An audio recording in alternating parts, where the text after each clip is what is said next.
You're listening to Talking to Teens, where we speak with leading experts from a variety of disciplines about the art and science of parenting teenagers. I'm your host, Andy Earle.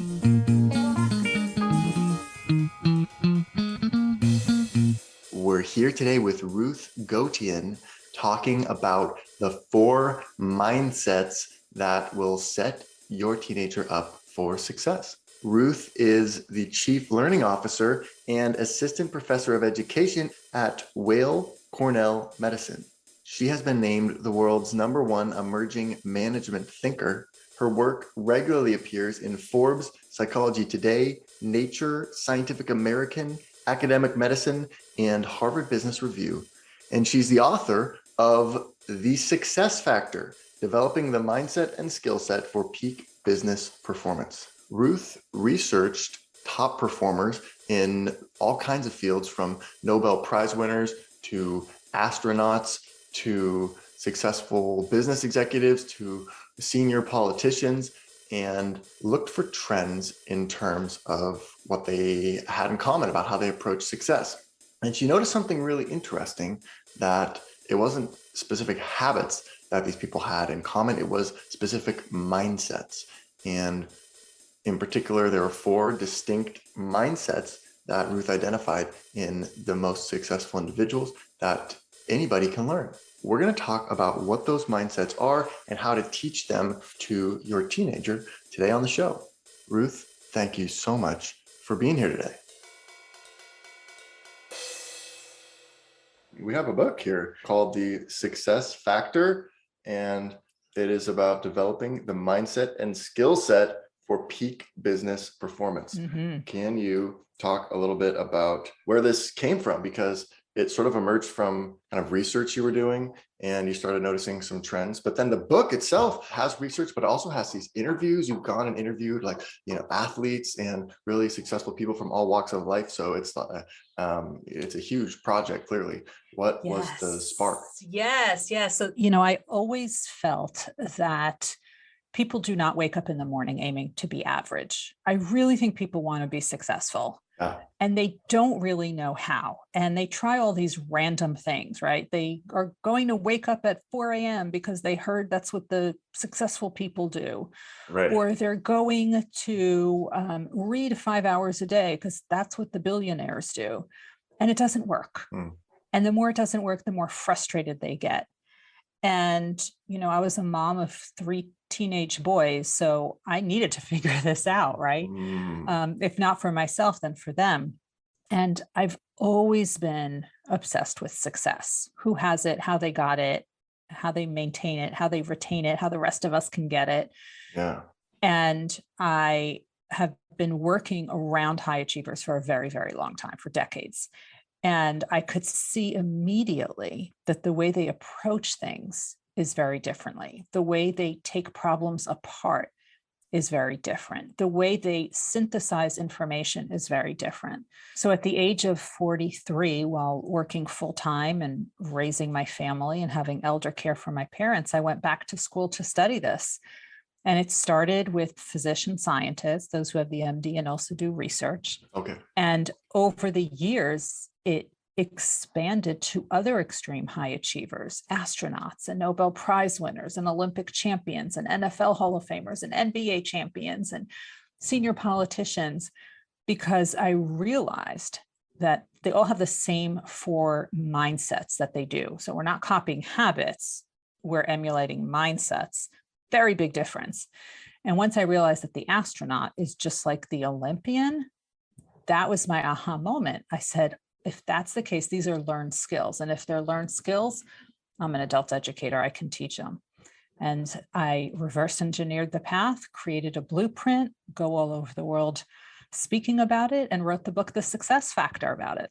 So that's so interesting, the difference between behaviors. So much of writing on success is focused on just getting the right habits, and here's what you need to do, and just do it more consistently, and just do it for 30 days, then it'll become a habit, and then you'll be successful. But you know why habits don't work? Why not? Because seems great. Seems great, right? Yeah. We can't copy other people's habits. What works for me is not going to work for you, because we're different people. right? We have different stressors on our lives. We have different personalities. So if it says wake up at 5 a.m., because that's what the successful people do, that's great. Right. Yeah, they all do it. And then you got to meditate first thing. Yeah, well, I like to wake up very early. Yeah. And I'm sharpest in the morning, and that's when I focus. So that's fabulous for me. Yeah. But if you're a night owl, the way many teens are, right? Yeah, right. And they don't go to bed till 2 o'clock in the morning. Yeah. They can't start waking up at 5 o'clock in the morning and be functional. That's not going to work. So what we need to do is not copy that habit, but emulate the mindset. So it's not about waking up at 5 a.m. It's they have figured out their peak performance hours. They have figured out when they are most productive. And that's what they leverage it. They leverage the time when it's quiet in the house, when no one else is up, where they can sit with their cup of coffee and focus. And that's great. And that works for me. And to leverage that time, for example, if those are your peak performance hours, you have to do peak performance tasks. So for example, for me, that's writing and editing, things that take a lot of focus, budget work. It's not when I answer emails. It's not when I'm making a social media post. It's not when I go on Zoom. Those are passive tasks that don't require the same focus, attention, and energy. Now, for me, if I am waking up at 5 a.m. or 6 a.m., and as the day goes on, my energy starts to wane. And by 2 o'clock in the afternoon, I'm kind of sluggish. Well, that is not the time to do your peak performance tasks because you're sluggish. It'll take 10 times as long and be half as good. But what you can do are your passive tasks then. So for example, that is when you can have your Zoom meetings. That is when you can do your social media posts. That is when you can do your response to emails or following up with a text with someone or a phone call. That does not require the same focus and attention as some of the other tasks. So it's not about waking up at 5 a.m. It's about leveraging your peak performance hours.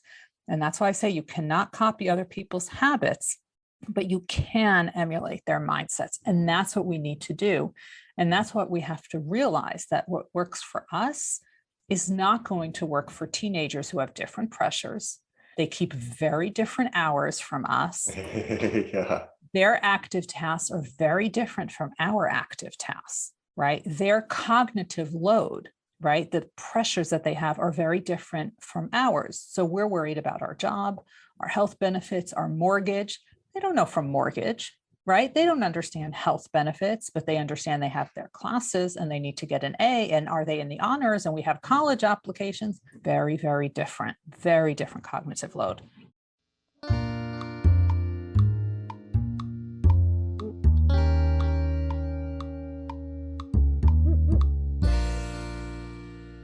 So you talk in this book about the leaky pipeline, people leaving career paths. And a lot of people are talking about how can we fix the leaky pipeline? But you actually are not so in favor of that. You write that we seem to be so focused on holding on to people who do not want to be there. Instead, or in addition, we should spend more time on developing and retaining the high achievers, those whose work and productivity can more than compensate for those who leave the pipeline. That is an interesting way to think about it. I like that. Yes, I wrote that when I first started seeing it with the physician scientist, which is, I used to run an MD PhD program for 22 years. And I would see people who would compromise and give up on so much in order to get admitted into this program that has a 3.5% acceptance rate. They get their MD and their PhD simultaneously. And by the way, totally free. Your tax dollars pay for both the MD and PhD degrees. So it's a 3.5% acceptance rate. You have a better chance of getting into Stanford than you do into this program. And people have sacrificed so much to get into it. And then a few years into it, they want to drop it. They don't want to do it anymore. And this is a problem because these are the people who are really bridging what we call bed to bedside, right? They see a problem in the clinic, they try to fix it in the lab, or vice versa. As a result, what's happening is that we don't have enough people who are doing this work. And every conference I had attended for physician scientists talked about this problem. Books were written about the topic. articles were written about the topic. And in 22 years, the needle hadn't moved. Wow. And I was getting really frustrated. Yeah, right. And I kept saying to myself, I think we're looking at the wrong problem. Instead of focusing on those who are leaving, why don't we focus on those who are staying? And not just anyone who's staying. Let's look at the cream of the crop. So even within this 3.5% admitted students, right? These are the best of the best. There are those who are floating to the top. How can we make more of those people? Yeah. Right. And that was really the catalyst for all of this research. And now that's why I said, if we can make more of those people, their productivity will more than make up for those who are leaving. And it turns out those high achievers are 400% more productive than an average employee. So we don't even need as many. Yeah. Now, this was long before COVID when I first started researching this. And it's the same thing we're seeing now. So maybe we shouldn't worry about those who are leaving. Maybe we should be focusing on those who are staying. And maybe we should double our efforts, not on the low performers, but maybe on the high achievers. How can we get more of those? How can we get them to really optimize their performance? How can we get high potentials to turn into high achievers? We need to start focusing on those people. And the book, The Success Factor, really helps those who want to do it for themselves really get there. Oh, yeah. What then if you feel like you're one of those people, or if you have a teenager who's in a program or doing something on a team right now and is feeling like wanting to quit and maybe this isn't my thing? Should we just double down and try to get some of these skill sets that you talk about in this book instilled there, or is that maybe not the right thing for them and they should be more focused on trying to find passion somewhere else? Well, it's interesting. When we were really young kids, right? I always laugh. We had a closet filled with every uniform for every sport, right? Because we tried all these things out Yeah. until we fell in love with one sport, right? And one activity. You don't have to do everything. You need to find what it is that you truly love. And guess what? It's okay to change. It's okay to change. And especially when you have transitions in life, that's when you really need to start looking at those changes. And really, that's what COVID taught us, right? Yeah. But I think we always have to get back to our why. Why are we doing this? So when I had students who would come into my office and say, I think I want to drop out. This is not for me. I just want to get one degree. I don't want to do both. I would literally pull out their essay from their medical school application, their MD, PhD application, and says, why I want to be a physician scientist. And they would read it. And I said, don't give me an answer now. Here's a copy of your essay. I want you to think about it. And they would think about it. And most of the time they would stay because they needed to be reminded of their why. Yeah. And sometimes we lose track of that North Star. Why are we doing this? Why are we so interested in it? It's not just that you're interested in a topic. There's something bigger. There's something bigger. You have to get into that why. And finding that why is a lifetime commitment. And guess what? Our whys change over time. They change because we have other variables in our life that now we find interesting. And that's okay. But we need to know how to constantly find those passions.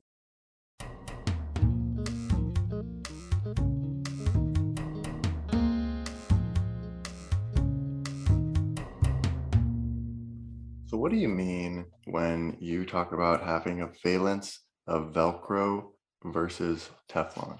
Yes, so that's one of my favorites. It's an adult learning, actually, group dynamics concept. And this is really especially, it's good for everyone, teenagers included.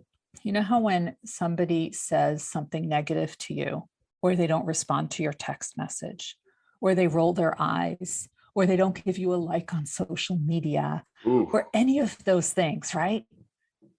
That is a form of rejection and hurt, and you can have it stick to you. Yeah, it ruins your whole day, maybe your whole week. And you're going to focus on that negativity because it sticks to you and sticks to you and sticks to you like Velcro. Yeah. Everything is sticking to you. And the problem with that is when you have all these things sticking to you, it starts to weigh you down and you lose perspective.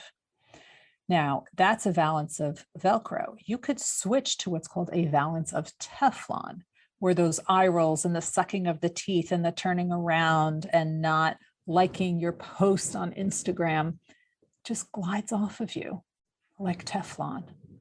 Like, it doesn't matter. It's not going to ruin my day, my hour, my minute. You're not paying rent. You are not taking up real estate in my head. That's Teflon, right? Yeah. Now, I used to be the queen of Velcro. The queen of Velcro. Okay. Everything I took personally. And then I went to this group dynamics conference with a bunch of officers from West Point. Okay. We're the kings of Teflon. I have never seen anything like it in my life. And I would watch how even when there was negativity, they just let it glide off because they said nobody died. So it really doesn't matter. We're all alive. And I was like, oh, no, that's perspective. Oh, yeah. So I was at this conference with them and I said, you know what? I don't really know a lot of people at this conference. I'm going to try on this balance of Teflon for the weekend. And I tried it and I never went back to Velcro because it is so liberating when you don't let other people's opinions and thoughts and negativity weigh you down. You wind up being so much more productive. Those naysayers just don't matter anymore. They just don't matter. And I saw that with those who were Teflon, that their productivity has increased, their happiness has increased, they're more grounded, and it's the kind of person I want to be. So it's as simple as just flipping the switch or telling yourself that you're going to do it differently. Well, I say try it for a day. Okay. Because it's hard to say for your whole life, right? That's a big thing, right? We're not losing 50 pounds. We're just losing 1 pound 50 times. And you know what? Try that 1 pound, right? Try it one day, and see what it feels like at the end of the day. You like it? Continue. You don't like it? Go back to where you were. Go back to Velcro. You've got nothing to lose.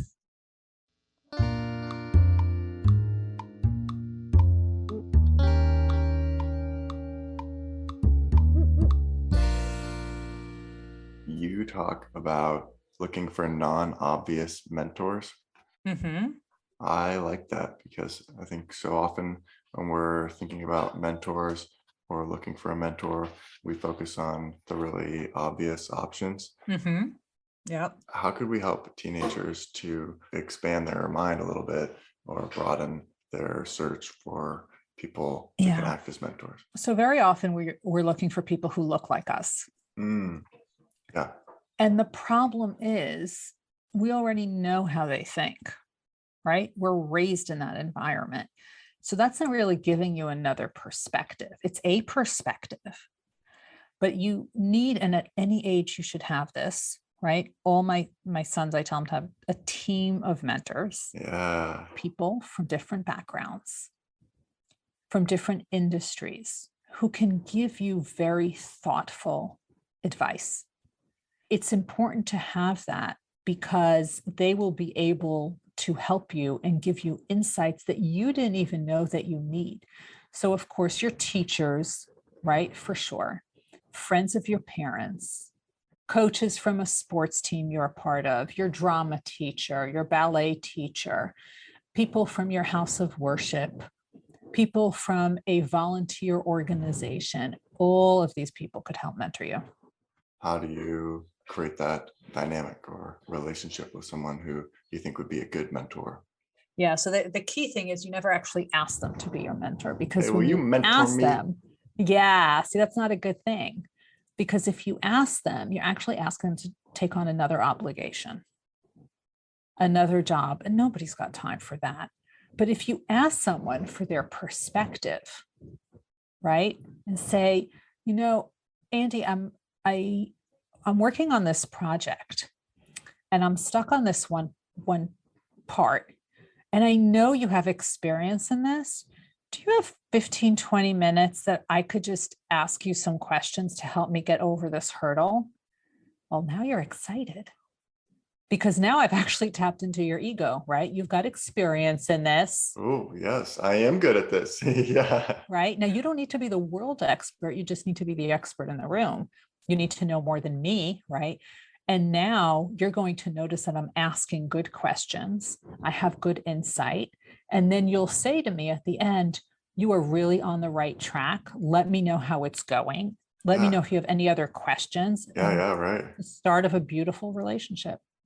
Especially what you're talking about with being the expert in the room. It really ties in with finding a team of mentors as well, because it's like you don't have to find someone who's a perfect human in all areas. You can just find people who are good at certain things. Who the hell's a perfect human, right? We're not. So how can we expect someone else to be? But you can create your own version of perfect by taking pieces of different people, and their sum is greater than their individual parts.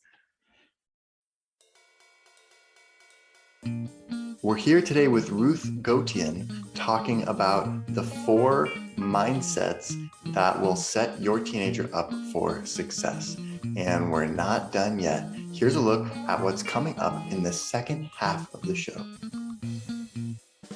You know, we always say we want our kids to be in the right crowd. It's not just so that they stay out of trouble. It's that so that they can rise to the next level. Yeah. If your friends are other honors kids, you're going to work up to honors level. Right. Yeah. Because that is your norm. That's what's all around you. I am interested in what new ideas you can shed on a topic, because all of those are great ways to connect with people. So many other things that you can constantly learn new things, right? Seek out these people. And this is how you start making connections early on with people, which is so important. And the book really explains how to be an active user responsibly and not a passive lurker. If you're around an environment where it's acceptable to sit on the couch all day and watch Netflix, well, that's your norm. Yeah. So what is your norm? What is your social circle saying as to what is acceptable? I am not going to go into an Olympic gym with a box of donuts. That is not the social norm there, right? And if I went to train with Olympians, I would have a very different workout than if I went to train by myself. We call them assumptions, 6 assumptions of adult learners, which have held true. And really, if you want to start developing successful people and developing leaders, you really need to understand these concepts, because if they're your guiding light, it will really help you. So for example, Malcolm Knowles said that adult learners, and by the way, teens are not so far away from being adult learners. Yeah, totally. Very close. It could be, a year.